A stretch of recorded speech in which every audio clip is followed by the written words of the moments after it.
From this to this. And ayan na nga, from this to this tayo mga moms, kahit late na sa trending. So ito yung first time namin kakain sa QQ Ramen dito sa may SM Clark sa may Pampanga. At kahit super late na ang upload ng video na yan, push na natin to. And ayan nga yung kanilang mga prices ng kanilang food. By the way, sa mga taga Nueva Ecija dyan, alam nyo ba na sa may NE Pacific Mall sa may Cabanatuan City ay may QQ Ramen na rin.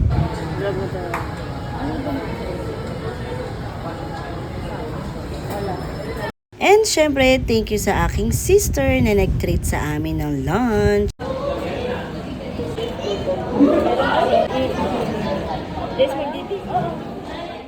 At ang in-order nga namin dito ay QQ Ramen, Ichiban Ramen, Beef Gyudon at Gyoza. Kaya mag-ati na kayo.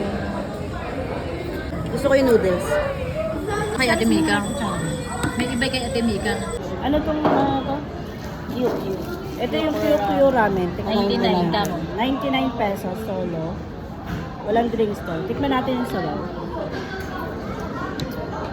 Oo, pwede na siya sa 99. Ate, magkamukha lang sila lasa nito. Tsaka to, tikman mo to. Oo, mas marami lang karne. Ito yung QQ. Sarap. Tikman mo to. Mukha lang sila. Ito naman. Ano, Ichiban? Ito naman yung Ichiban. Yung Magkamukha kaibahan sila niya, na. meron siyang egg dito. Which is 189 Yun na pesos. to. Parang magkakasing nila. Oo. Ay, hindi, may difference naman yung lasa niya. Meron ba? Ano? Ano?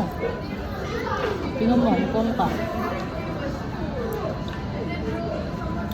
Yung pagka-difference ng kote, Tikman mo naman to. Masarap din to. hindi ko lang alam, hindi ko lang Oo, ma-distinguish. tikman mo. Meron pala. Tapos ito naman yung aming gyudon, beef gyudon. Gyudon ba tama ng 189 pesos? Pero Ang sarap ko ng pasta. Gusto ko yung noodles. Pero kung nag-crave ka lang, tapos on a budget ka, pwede na. Oo. Magkano ba nakimura? 250. 250. Pwede na to.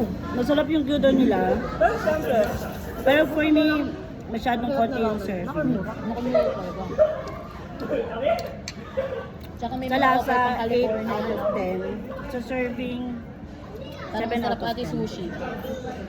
Sushi. Na natin yung gyoza bago tayo kumain. Ayan, ito yung gyoza nila.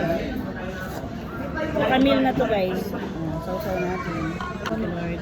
O, kaya nga binigay ko kay Ate Joyce yung ano eh.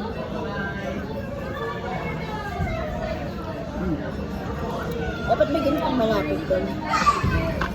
Masarap yung gyoza. Di ba ako lang ha? Oo.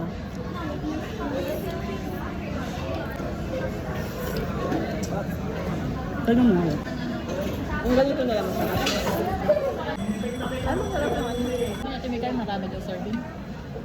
Marugan. Nakakain mo rin daw. Sabi lang. Kasama si Sander. Kumus yun.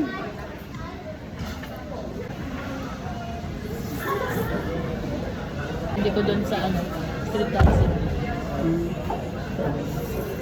Pero kung ano budget ka na ramen, pwede ito. Pwede na talaga to. Ba, Kasi number 1 pa rin talaga yung makimuray, pero ito. Kung budget sa budget, pwede. Number 1 naman to. Oo. Kumbaga hindi ka mapapahiya kahit dali mo sila dito. Kasi budget nga, ano. Budget ka rin. Mahal. Overburden ka. Gusto mo maliit ang ramen. Dito. Sarap din yung kanin. Sarap yung gyoza nila. Yung Gusto ba ako, nakakahinyo.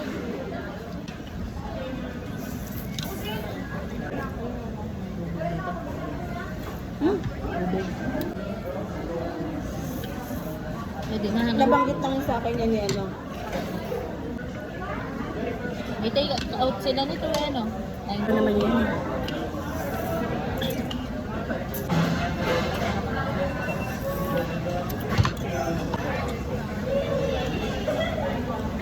ilaw lang yung itlog.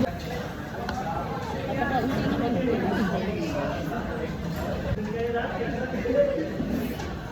Frozen yogurt tayo. No?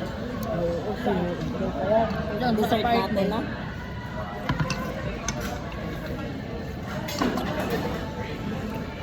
Gusto nyo kape? Try mo rin ibang mga kape para makukuha mo lang sa iba. And for overall experience namin sa pagkain dito sa QQ Ramen sa may SM Clark ay 9 out of 10 din naman. Na-enjoy namin ang food namin habang nagkukwentuhan. So, ayun lang mga moms. See you on our next. Bye-bye. Mwah.